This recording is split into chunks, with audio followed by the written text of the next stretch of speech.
What happens when one failed power move does not end the war, but starts a bigger one? On Tuesday, May 19, the Bold and the Beautiful puts Brooke, Hope, Steffi, Ridge, Taylor, and Zende right in the middle of a Forrester storm. Brooke wanted power. Ridge said no, but now Hope may be the one who suffers the consequences. Hope walks into this episode looking for reassurance. She does not just want an update from Brooke. She wants hope from Brooke. She wants to hear that Ridge changed his mind. She wants to believe that Brooke's push for the co-CEO seat worked, and that Forrester Creations is finally about to open the door for hope for the future again.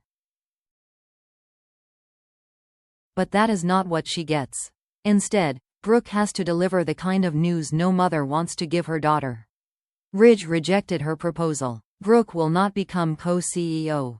And because of that, she cannot greenlight Hope's line. That one sentence changes everything.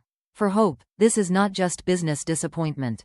This is another sign that her voice has no real power inside Forrester Creations. She can dream, she can fight, she can wait, but at the end of the day, Steffi still has authority. Ridge still protects the Forrester structure, and Brooke's influence may not be as strong as Hope believed. That is what makes this scene sting. Hope may have encouraged Brooke to fight harder. Brooke may have believed she was helping her daughter. But now both women are forced to face the same ugly reality. Their strategy did not work. And worse than that, it may have backfired. Because if Steffi already suspected that Hope was trying to use Brooke to regain power, this rejection will not make Steffi calmer. It may make her more convinced that Hope cannot be trusted at all. Brooke's failed co-CEO move may seem like the end of one battle, but it could actually be the beginning of a harsher one. Steffi may look at this entire situation and see a clear pattern.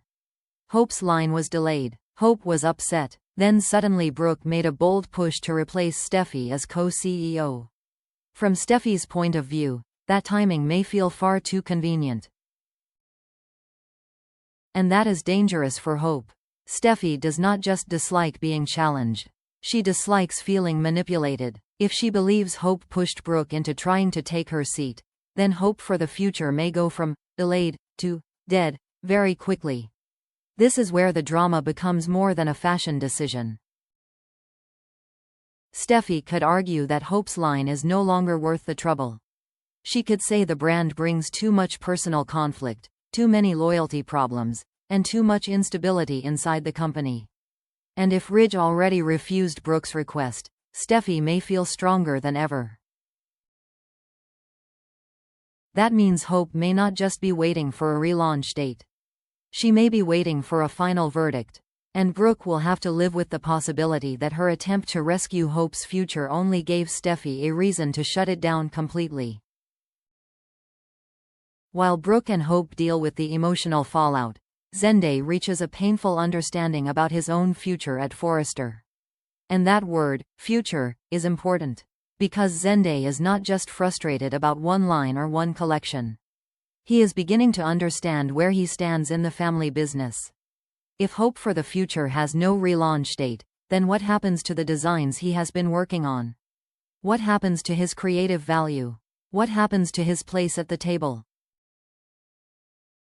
Zende has talent. He has history. He has the Forrester name. But lately, he may feel like none of that is enough. This is the quiet tragedy inside the corporate drama. Hope's failure affects Hope, yes. But it also affects everyone connected to her line. Zende is not just watching Brooke lose power. He is watching his own opportunity disappear with her. And that could push him into a major decision. Does he stay loyal to Forrester Creations and hope things change? Does he challenge Steffi more directly? Or does he begin to consider whether his future might exist somewhere else? That is the kind of question that can split families. Because when creative people feel ignored for too long, they do not always stay silent.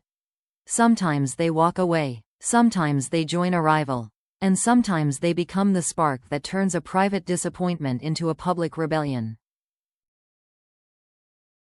Taylor's reaction to Brooke's failed co-CEO move may be one of the most interesting pieces of this episode, because for Taylor, this is not just another Brooke and Ridge complication. This time, the target was Steffi. And that changes everything. Taylor has watched Brooke for years. She knows Brooke can be emotional, persuasive, and deeply convincing when she believes she is fighting for someone she loves. But this situation may force Taylor to look at Brooke with sharper eyes.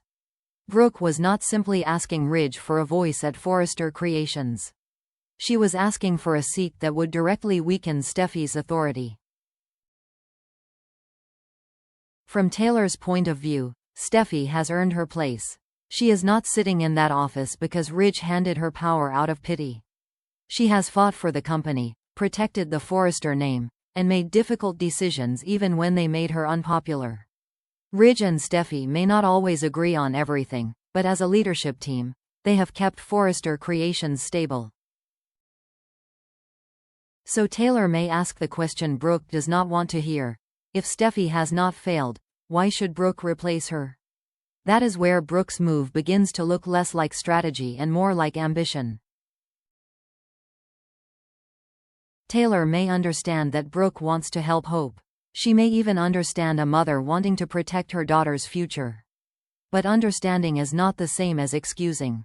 To Taylor, Brooke may have crossed a serious line by using Ridge's feelings, Hope's disappointment, and the uncertainty around Hope for the future to push for control. When Ridge refused Brooke, Taylor may feel something she has not felt toward him recently: respect. Their relationship has been tense, especially after Ridge questioned her connection to Deacon. But in this moment, Taylor may see Ridge choosing principle over pressure. He did not sacrifice Steffi just to make Brooke happy. He did not blur family loyalty with romantic guilt. For Taylor, that is not a small thing. It proves that Ridge still recognizes Steffi's value. It proves that Steffi's position is not something Brooke can simply challenge whenever Hope needs protection. And it may also remind Taylor that, despite all their conflicts, Ridge still understands what Steffi means to this family and this company. But Taylor's pride may quickly turn into anger. Because once she realizes how far Brooke was willing to go, she may not be satisfied with Ridge saying no. Taylor may want Brooke to understand exactly what she almost did, not just to Steffi's job, but to the fragile balance inside the Forrester family. If Taylor confronts Brooke, the conversation will not be polite for long. Because Taylor is not likely to approach this as a simple business disagreement. She may see it as a personal attack hidden inside a professional request. Brooke may say she wanted to help Forrester Creations. Taylor may hear something very different. She may hear a mother trying to save her daughter by removing another mother's daughter from power. That is why this confrontation could cut deep. Brooke may defend herself by saying Hope for the future deserves another chance. She may argue that Steffi has been too harsh, too personal, and too eager to punish Hope. Brooke may insist that her co-CEO pitch was about fairness, balance, and making sure the company does not silence the Logan side of the family.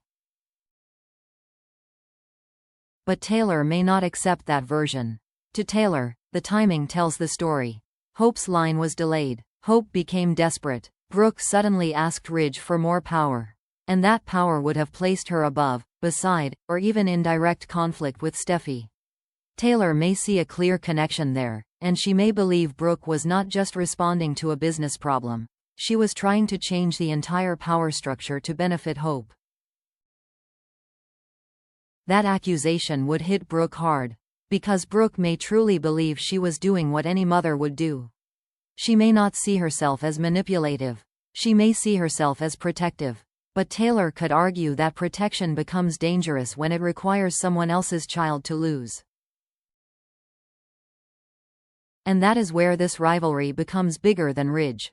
For years, Brooke and Taylor's conflict has often been tied to love, jealousy, history, and Ridge's divided heart. But now the fight has shifted into something more complicated. It is about daughters. It is about legacy. It is about which family line gets protected when business and personal wounds collide. Taylor may also take issue with Hope's role in all of this. If Steffi believes Hope influenced Brooke, Taylor may be inclined to agree. She may wonder whether Hope's frustration pushed Brooke into making a move she would not have made otherwise. And if Taylor reaches that conclusion, her loyalty to Steffi may become even stronger. That could make Brooke feel cornered. She may be rejected by Ridge, unable to help Hope, and now confronted by Taylor, who sees her as the one who created the crisis. Brooke may try to hold her ground, but Taylor's message could be clear. Steffi's position is not a bargaining chip. Ridge's loyalty is not something Brooke can pressure. And Hope's future cannot be rebuilt by tearing down Steffi's authority. This is why the failed co-CEO move may not fade away quietly. It may become the spark that reignites Brooke and Taylor's old war, only this time, the battlefield is Forrester Creations, and the people paying the price may be Hope and Steffi. So Tuesday's episode may not be about a single shocking explosion. It may be about the moment everyone realizes the explosion is still coming. Brooke failed to take the co-CEO seat. Hope's line has no clear future. Zende may be questioning his place at Forrester. Taylor is seeing Brooke's move as a direct attack on Steffi. And Steffi may now have every reason she needs to make Hope pay. The big question is simple. Will Hope accept defeat, or will this push her toward a bolder move outside Forrester Creations?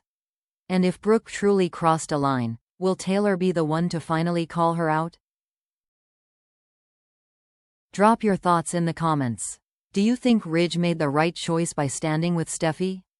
And should Hope finally walk away from Forrester for good? Don't forget to like, share, and subscribe for more the bold and the beautiful spoilers, updates, and dramatic breakdowns. The Forrester war is far from over, and the next move could change everything.